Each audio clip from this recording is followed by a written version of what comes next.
Hola, ¿qué tal? En este día 31 de agosto del año 2021 no pudimos tener nuestra sesión sincronizada para tercero G. Sin embargo, vamos a abordar el contenido a través de esta tarea que se les dejó dentro de estas 2 horas. Esto para que veamos que es posible cada quien desde su perspectiva realizar un ejercicio formativo de construcción de lo que es precisamente los contenidos a avanzar. Vamos a empezar. Nuestra materia el día de hoy tenía este ejercicio de conocer el significado de la Constitución. La Constitución ha sido definida de diferentes formas, tiene diferentes contextos bajo el cual se puede analizar, pero lo más importante es que comprendas de qué se trata la Constitución. Este documento que tenemos, que en apariencia es un libro lleno de letras, pero que solidifica las bases de un Estado, en el caso mexicano, democrático de derecho. Nuestro autor base que vamos a tomar el día de hoy es precisamente don Ignacio Burgoa. Don Ignacio Burgoa nos define de manera sencilla, simple, a la Constitución como el ordenamiento jurídico fundamental supremo del Estado. ¿Qué es esa supremacía de la Constitución? Vamos a encontrar en la supremacía de la Constitución que es al que se le tiene que hacer caso sobre todas las cosas dentro de un campo jurídico o dentro de un Estado. Sin embargo, anteriormente la Constitución era el ordenamiento supremo en todos los sentidos. Actualmente la Constitución, si bien es cierto, sigue siendo el ordenamiento jurídico supremo del Estado mexicano. Pese a ello, en tratándose de derechos humanos, según lo establece el artículo primero constitucional, a todas las personas se les reconocen todos aquellos derechos en materia de derechos humanos contenidos en los tratados internacionales, en la Constitución y en las normas y leyes generales, así como federales. Ahora bien, en caso de tratándose de la Rectoría del Estado y aquellas situaciones que no forman parte de los derechos humanos, vamos a utilizar todavía esta jerarquía de nuestra Constitución, puesto que la jerarquía de la Constitución es lo que da pauta para la soberanía. Pensar que otro Estado va a tener injerencia sobre el Estado mexicano en cuanto a sus instituciones o división de poderes implicaría quitarle esa supremacía a la Constitución.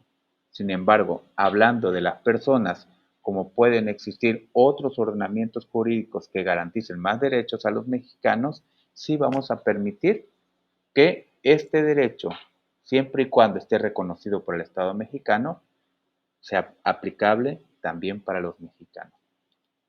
También en relación a la Constitución vamos a encontrar otros aspectos igual de importantes y trascendentes, los tipos de constituciones. Los tipos de constituciones se dan precisamente por la movilidad que puedan tener ellas en sus artículos, es decir, lo cambiante que puedan ser, también por el tipo de la formación, cómo nacen estas constituciones y otros aspectos no menos relevantes. Así tenemos pues que tenemos constituciones divididas por su eficacia en formales o materiales. ¿Qué vamos a encontrar en las constituciones en cuanto a las formales y en cuanto a las materiales? A las formales vamos a advertir que esta Constitución, a pesar de reconocer derechos y límites en el ejercicio del poder, vamos a ver que en la práctica, es decir, la sociedad ya no las obedece, o bien, aunque las obedezca, a veces no hay forma de hacerlas exigibles, puesto que no hay un organismo de carácter jurisdiccional o coercitivo que le permita a los ciudadanos y a las personas que forman parte de ese contexto y núcleo social en el cual dota la Constitución de competencia para que puedan exigir esos derechos. Por el contrario, vamos a tener otro tipo de constituciones. Estas constituciones que sí van a permitir una eficacia en sus instituciones, que son las materialmente aplicables, vamos a advertir que de ellas vamos a encontrar un contexto de obediencia hacia la misma. Y en caso de su obediencia vamos a encontrar instituciones que las van a hacer válidas. Y en caso de que las instituciones no garanticen el derecho a los ciudadanos, vamos a encontrar la coercibilidad por parte del Estado para preservar ese Estado de Derecho. Sin embargo, vamos a advertir también que existen otro tipo de clasificaciones dentro de las constituciones. Este tipo de clasificaciones obedecen a el procedimiento de reforma. Vamos a volvernos a regresar un momento y vamos a entender cómo las constituciones pueden ser materialmente ejecutables y formalmente no ejecutables. En ese sentido, una constitución formal tiene letra, pero no tiene forma de garantizar el derecho. Un ejemplo, el artículo cuarto constitucional, en su párrafo quinto, tiene un derecho hacia toda persona, derecho a un medio ambiente sano. Ese derecho al medio ambiente sano no es tan fácil de garantizar porque no tenemos los recursos necesarios ni aquellas actividades por parte del Estado para garantizarlo.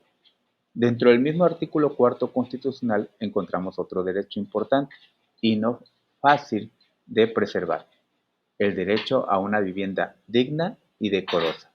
Pues vamos a ver que en el Estado mexicano hay múltiples familias que no tienen ni siquiera vivienda y mucho menos establecer que ésta sea de carácter digno y decoroso.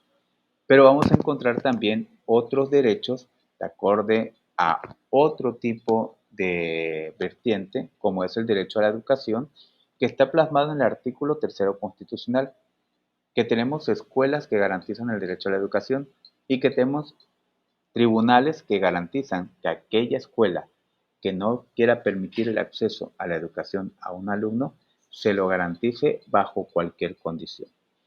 Y entonces tenemos la regla que establece el derecho a la educación, tenemos las instituciones que otorgan la educación y tenemos los tribunales que dirimen las controversias cuando alguna institución no quiere preservar ese derecho. Vámonos otra vez a este camino que ya habíamos empezado a andar y vamos a ver que las constituciones tienen otra división. Esta división que es por su proceso de reforma. Este proceso de reforma que puede ser ágil, sencillo, fácil y eficaz, y aquel que puede ser riguroso y un poquito más complejo. E incluso vamos a encontrar cláusulas pétreas.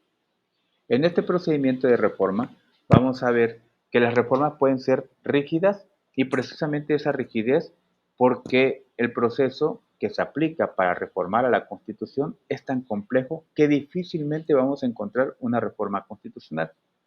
Vamos a encontrar eh, constituciones flexibles como la del Estado mexicano, que, bueno, en sí la del Estado mexicano es una mezcla es un término medio entre lo rígido y lo flexible, porque se tiene que establecer para que pueda ser reformada la misma la oportunidad de que los congresos de los estados participen y también la lo que corresponde al Congreso de la Unión. Y tenemos ciertos porcentajes establecidos en la norma constitucional. ¿A qué me dirijo cuando digo rígida? Por una parte, es rígida en su proceso. Es flexible porque actualmente la Constitución, para que sea reformada, basta con que las fracciones parlamentarias se pongan de acuerdo. En muchas ocasiones no analizan el contexto de la reforma constitucional y provocamos una reforma rápida, sin análisis por cuestiones políticas. En el contexto amplio, es decir, lo que establece la letra de la Constitución puede ser rígida. En el contexto de la realidad, vemos que es más flexible de lo que pareciera. Y tenemos cláusulas pétreas. Estas cláusulas pétreas no están en el Estado mexicano, es decir, aquellas normas que bajo ninguna circunstancia pueden ser cambiadas. Es decir, reglas constitucionales que, aunque cambien otros artículos, esas nunca van a poder ser cambiadas porque la propia Constitución así lo establece desde su origen.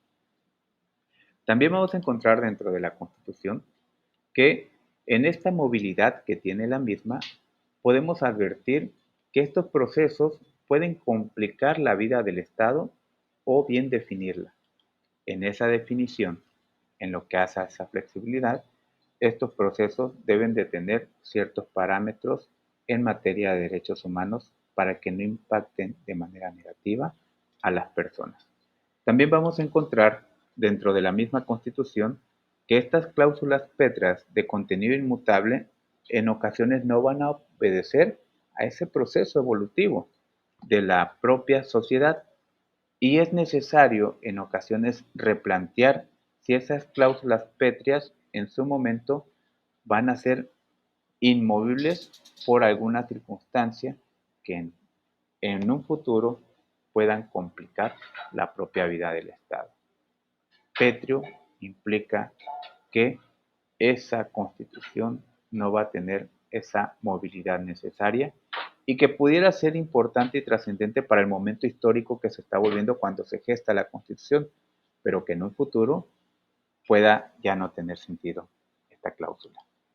Además también tenemos que estas constituciones rígidas de procesos de reforma dificultosos pueden facilitar la vida del Estado, puesto que mientras que tengamos un Estado democrático de derecho bien conformado, vamos a advertir que estos procesos rígidos van a ser los necesarios para que se hagan las reformas únicamente cuando sean necesarias, y no así por los tiempos políticos, porque alguna persona así lo necesita o porque considera que esto va en pro de sus propias ideologías.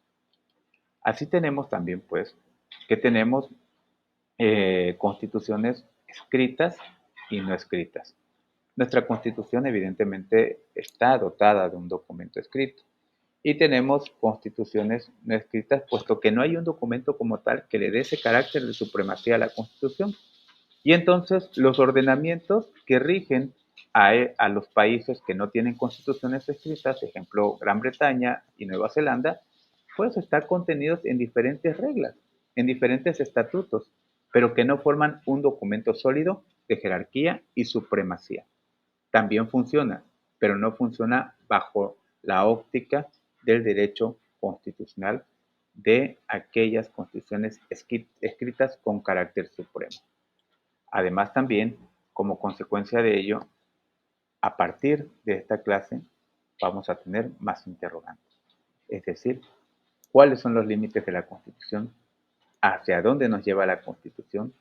La Constitución puede ser cambiada, modificada, pero también anulada y como consecuencia sustituida por una Constitución diversa.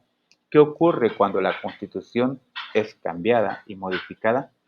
¿Qué pasa cuando en algún momento nuestra Constitución deja de tener validez? El artículo 136 de la Constitución Federal nos habla de esta situación. Trataremos de que en las demás clases vayamos comprendiendo todo el contexto de la Constitución Federal y puedas en su momento tener toda esta comprensión de los contenidos de la misma, para advertir que este solamente es un peldaño que generará más dudas, pero que al concluir esta materia podrás establecer que conoces la Constitución y que puedes entender el porqué del sentido de la creación de la misma. Se despide de ti tu asesor Rafael Pérez Rodríguez. Espero que tengas buen día. Hasta luego.